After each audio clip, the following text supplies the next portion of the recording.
പൊറോട്ടയും ബീഫ് റോസ്റ്റും എന്ന് പറഞ്ഞാൽ ഞങ്ങൾ മലയാളികൾക്ക് അത് വെറും ഒരു ഭക്ഷണമല്ല, ഒരു വികാരമാണ്. അതായത് ബീഫ് നന്നായിട്ട് വാഷ് ചെയ്തിട്ട് അതിങ്ങനെ ചെറിയ ചെറിയ ചെറിയ ചെറിയ കഷ്ണങ്ങളാക്കിയിട്ട് മുറിക്കും. എന്നിട്ട് അതിൽ ഇച്ചിരി ഉപ്പ്, ഇച്ചിരി മുളക് പൊടി, ഇച്ചിരി മഞ്ഞൾപ്പൊടി, കുറച്ച് പെപ്പർ ഇതൊക്കെ ഇട്ടിട്ട് നന്നായിട്ട് ഇങ്ങനെ മിക്സ് ചെയ്യും. ഈ മിക്സ് ചെയ്തിട്ട് അതിങ്ങനെ വേവിക്കും. ഇതിങ്ങനെ വെന്ത് വരുമ്പോൾ കുറച്ച് മല്ലിപ്പൊടി ഇട്ടിട്ട് ഈ വഴറ്റി വെച്ചിരിക്കുന്ന വെളുത്തുള്ളി ഇടും. എന്നിട്ട് കുറച്ച് മസാല ഇട്ടിട്ട് കുറച്ച് വെളിച്ചെണ്ണ അതിൻ്റെ മുകളിൽ താളിച്ചിട്ട് മൂടി വയ്ക്കും. കുറച്ച് കഴിയുമ്പോൾ അതിനൊരു മണം വരും.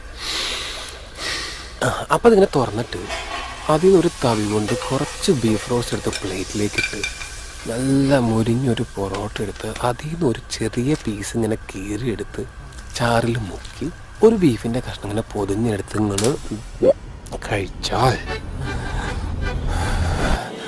എനിക്കിപ്പോൾ